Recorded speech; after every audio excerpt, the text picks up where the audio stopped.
عورت اتنا پتلا دوپٹہ پہنے کہ اس کے سر کی سیاہی یعنی اس کے بالوں کا کالا پن نظر آئے، ایسا دوپٹہ پہننا حرام ہے عورت کے لیے۔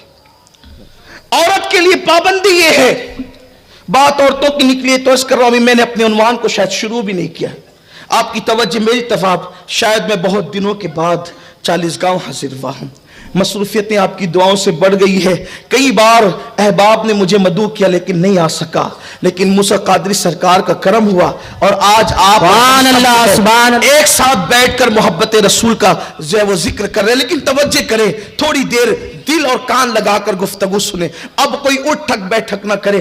انتظامیہ سے گزارش ہے کہ جو جہاں بیٹھ گئے چھوڑ دیں، اب کوئی انتظام نہ کرے، وہ بھی بیٹھ جائیں، اس لیے کہ کہیں ایسا ہوتا ہے کہ پبلک تو سن لیتی ہے، والنٹیئر بیچارے سن نہیں پاتے اور وہ محروم رہ جاتے۔ میری ان سے گزارش ہے اب جو جہاں ہے وہیں پہ بیٹھ جائیں، اس لیے کہ محبوب کا ذکر چھڑ گیا ہے، آقا کا ذکر چھڑ گیا ہے، تو سب لوگ تن من دھن سے لگ کر دل کو کان بنا کر، دل کو بھی کان بنا کر حضور کا ذکر سنیں، اس لیے کہ اللہ کے حبیب صلی اللہ علیہ وسلم کا ذکر وہ ہے جس کو سننے کے بعد مرادیں پوری ہوتی۔ جب حضور کا ذکر سنو، دل میں جو بھی مراد لے کر سنو گے تو انشاءاللہ وہ مراد پوری ہوگی۔ سبحان اللہ۔ بدبخت نیک بخت بن جاتی ذکر کی برکت سے، تقدیریں بدل جاتی ذکر کی برکت سے، مصیبتیں ٹل جاتی ذکر کی برکت سے، اس لیے کہ یہ نام کوئی کام بگڑنے نہیں دیتا، بگڑی بھی بنا دیتا ہے، سب نام محمد۔ سبحان اللہ۔ نعرہ تکبیر، نعرہ رسالت، حضور نگراں سنے دعوت اسلامی۔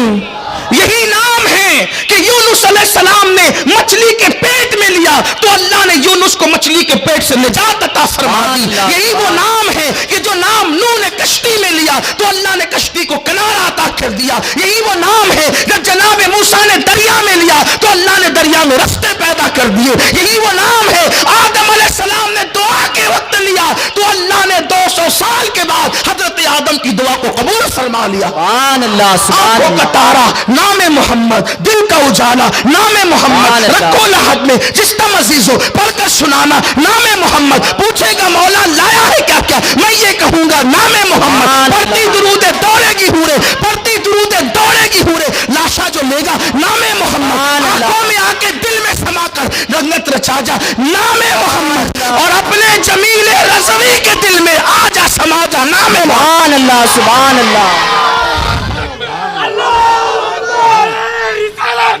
رسول اللہ۔ یہ نام کی بڑی برکتیں ہیں، یہ نام زبان پہ بعد میں آتا ہے، پہلے اللہ مغفرت فرما دیتا۔ سبحان اللہ۔ سبحان اللہ۔ اس لیے کہ اس نام کی بڑی برکت، کہنے والوں نے کہا ہزار بار بشویم دہن ز مشک و گلاب ہنوز نام تو گفتم کمال بے ادبیست، کہ یا رسول اللہ اگر ہزاروں بار میں اپنا منہ مشک اور گلاب سے دھل لوں اور ایک مرتبہ نام محمد لوں تو میرا منہ نام محمد لینے کے قابل نہیں ہو سکتا۔ یہ ہے نام محمد کی شان۔ تو حضور کا ذکر سنے، دھیان سے توجہ سے سن، ان کا ذکر فرشتے بھی ادب سے کرتے ہیں، ان کا ذکر ملائکہ بھی ادب سے کرتے ہیں، جہاں ان کا ذکر ہوتا ہے وہ اتنی تعداد میں فرشتے اترتے ہیں کہ زمین اور آسمان کے درمیان کا پورا خلا فرشتوں کے وجود سے بھر جاتا ہے۔ سبحان اللہ۔ سبحان اللہ۔ ہماری آنکھیں دیکھیں یا نہ دیکھیں، ذکر مصطفیٰ کی بڑی شان ہے۔ عرض کر رہا تھا کہ اللہ کے رسول صلی اللہ علیہ وآلہ وسلم نے فرمایا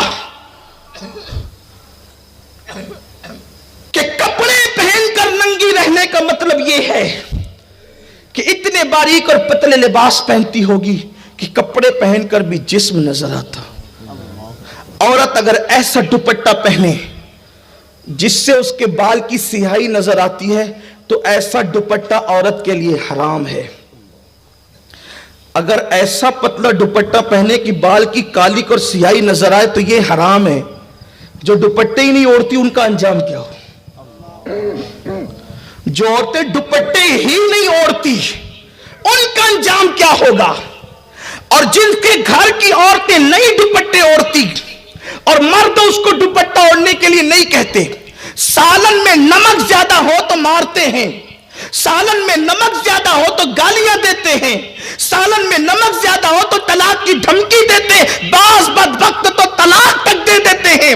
مجھے آپ سے پوچھنا چاہتا ہوں، تمہاری زبان کے ذائقے کے مطابق اگر کھانا نہ پکا تو تم نے عورتوں کو طلاق دیا، کبھی تم نے اپنی بیوی کو یہ بھی کہا کہ دوپٹہ اوڑھنا تجھ پہ فرض ہے، تو نے دوپٹہ کیوں نہیں اوڑھا؟ اگر دوپٹہ نہ اوڑھے گی میں تجھ سے بات نہیں کروں گا، دوپٹہ نہ اوڑھے گی تو میرے گھر میں رہنے کے قابل نہیں ہے۔ اللہ اکبر! سنو سنو، میرے نبی نے، سچے نبی نے، صادق و مصدوق نبی نے فرمایا، جس گھر کی عورتیں دوپٹہ نہ اوڑھے، بے پردہ گھومے، سر کے بالوں کی نمائش کرے، اس کا بھائی اس کو نہ روکے، اس کا باپ اس کو نہ روکے، اس کا شوہر اس کو نہ روکے، میرے نبی نے فرمایا ایسے مرد دجوس ہے، دجوس! اللہ نہ ان کی نمازیں قبول کرتا ہے نہ دعائیں قبول کرتا ہے، اور اللہ ایسے مردوں پہ لعنت کرتا ہے جس کے گھر کی عورتیں بے پردہ گھومتی ہیں۔ مجھے بتاؤ جن مردوں پہ قدرت لعنت کرے، جن مردوں پہ قدرت لعنت، وہ عزت کے ساتھ رہ سکیں گے؟ اور عورت دوپٹہ نہ اوڑھے تو اس کے گھر کے مردوں پہ لعنت پڑتی ہے، اور جب اس کی وجہ سے مردوں پہ لعنت پڑتی ہے، اگر وہ منع نہ کرے تو، اس کو نہ روکے تو ان عورتوں کا خود کا انجام کیا ہوگا؟ ان عورتوں کا خود کا انجام کیا ہوگا؟ عورتیں ہیں اتنی نازک، انہیں صنف نازک کہا جاتا ہے۔ اگر عورتوں کو ڈانٹ دو، ڈانٹ پڑ جائے نا عورتوں کو تو ڈانٹنے سے رونے لگتی ہے۔ میں سوچتا ہوں میری بہنیں کتنی کمزور ہے، کتنی نادان ہے، شوہر اور بھائی کی ڈانٹ پہ جو رو، باپ کی ڈانٹ پہ جو رو دے، جب فرشتوں کے چابک ان کے جسم پہ پڑیں گے جہنم کی آگ کے بنے ہوئے، اس وقت ان کا انجام کیا ہوگا؟ جو ڈانٹ نہ سن سکے اور رو دے، جب فرشتے ان پہ چابک برسائیں گے بے پردگی کی بنیاد پہ، ہونٹوں پہ لالی لگانے کی بنیاد پہ، پتلے پتلے باریک لباس پہننے کی بنیاد پہ، مردوں سے فون پہ لمبی لمبی باتیں کر کے، زنا کی باتیں کر کے، ناجائز حرام باتیں کر کے بھاگنے کا پلان کرنے کی بنیاد پہ، اس وقت ان کا انجام کیا ہوگا؟ بڑی معذرت کے ساتھ، مجھے کوئی شوق نہیں ہے ان عنوانات پہ تقریر کرنے کا، لیکن نشتر جو لگاتا ہے وہ دشمن نہیں ہوتا۔ قوم کا درد بے چین کرتا ہے کہ حق بول دیا جائے، ورنہ لوگ کہتے ہیں آپ ہماری بیٹیوں کے بھاگنے کا تذکرہ مائک پہ کیوں کرتے ہیں؟ میں نے کہا نادان، اگر بھاگی نہ ہوتی تو میں ذکر کیوں کرتا؟ جنہیں بھاگنے میں شرم نہیں آتی ہم ان کا تذکرہ کرنے میں شرم کیوں کریں؟ اس لیے کہ قوم کی بیٹیوں کو، میں یہ نہیں کہتا کہ ہر بیٹی بھاگتی ہے، واللہ کبھی نہیں کہتا، میں تو یہ دعویٰ کرتا ہوں پوری دنیا میں کہ آج بھی جتنی باغیرت مسلمان کی بیٹی ہے اتنی باغیرت کسی کی بیٹی ہو نہیں سکتی۔ لیکن سیریل دیکھ کر، فلمیں دیکھ کر، گانے سن کے، ناولیں پڑھ کے آج مسلم بیٹیوں میں بھی کچھ ایسی ناہنجار اور غلط بچیاں جنم لے چکی ہے جس نے پوری قوم کو بدنام کر رکھا ہے۔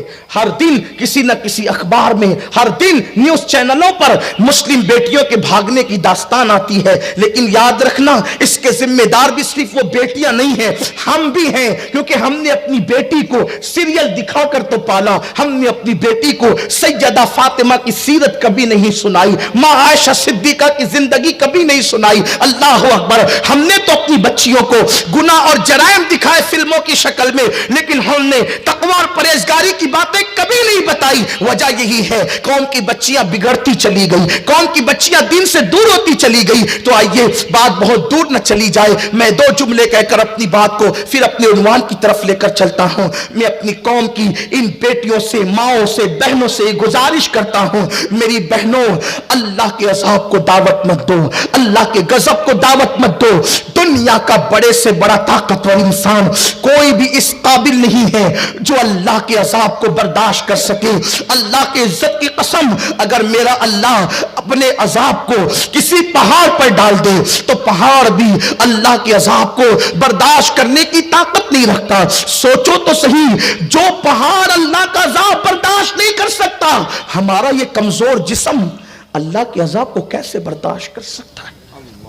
اس لیے کبھی گناہ کر کے اللہ کے عذاب کو دعوت مت دینا۔ میرے اللہ نے فرمایا ان بطش ربک لشدید، بے شک تیرے رب کی پکڑ بڑی سخت ہے۔ اللہ جب کسی کی پکڑ کرتا ہے تو پھر اس کو کہیں کا نہیں رکھتا. جوانی میں گناہ کرنا بہت اچھا لگتا ہے, جوانی میں گناہ کرنے میں بہت مزہ آتا ہے, جوانی میں رنگریلی اور گل چھلے اڑانے کے اندر انسان اپنے آپ میں بہت بھاری اپنے آپ کو محسوس کرتا ہے. مگر سن لو, قدرت تمہیں اور ہمیں سب کو دیکھ رہی ہے. میرے اللہ کا اعلان ہے, ہوا معکم اینما کنتم, تم جہاں کہیں ہو اللہ تمہارے ساتھ ہے. ان اللہ کان علیکم رقیبا, اللہ تم پر کڑی نگرانی کر رہا ہے. اور اللہ کی پکڑ بڑی سخت ہے. جب انسان گناہ کر کے بھول جاتا ہے تو قدرت اس کو سزا دیتی ہے, اور بڑھاپے میں جب قدرت کسی کو سزا دیتی ہے تو انسان چہرے پہ چادر ڈال کر کے روتا ہے, اور اس وقت توبہ توبہ کرتا ہے, لیکن بہت دیر ہو چکی ہوتی ہے. اس لیے اگر پلٹنا ہے تو جوانی میں پلٹو, اگر دیندار بننا ہے تو جوانی میں بنو. ساری زندگی کی لذتیں لوٹ کر جب کسی کے قابل نہیں رہ جاتے تب اللہ کی طرف پلٹتے ہو. جب کسی کے قابل نہیں رہ گئے تو قدرت کی طرف. یاد رکھنا, جوانی میں جب ہم عبادت نہیں کرتے تو بڑھاپے میں پھر قدرت عبادت کرنے نہیں دیتی. پھر گھٹنوں کا درد, کمر کا درد, اٹھنے بیٹھنے کی تکلیف.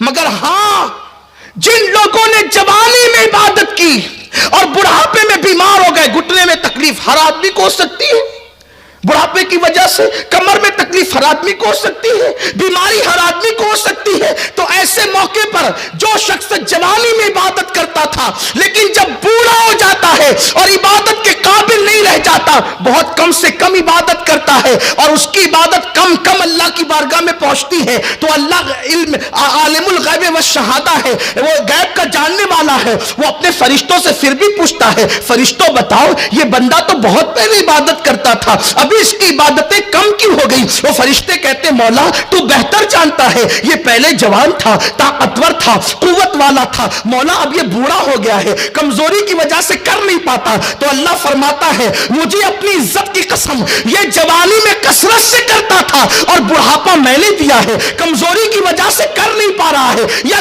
کم کر رہا ہے. فرشتوں گواہ رہنا, یہ کتنی ہی کم کرے اب اس کو کم کا ثواب نہیں دیا جائے گا. جوانی میں جتنی زیادہ کرتا تھا ہم اس کا ثواب اس کو عطا کریں گے.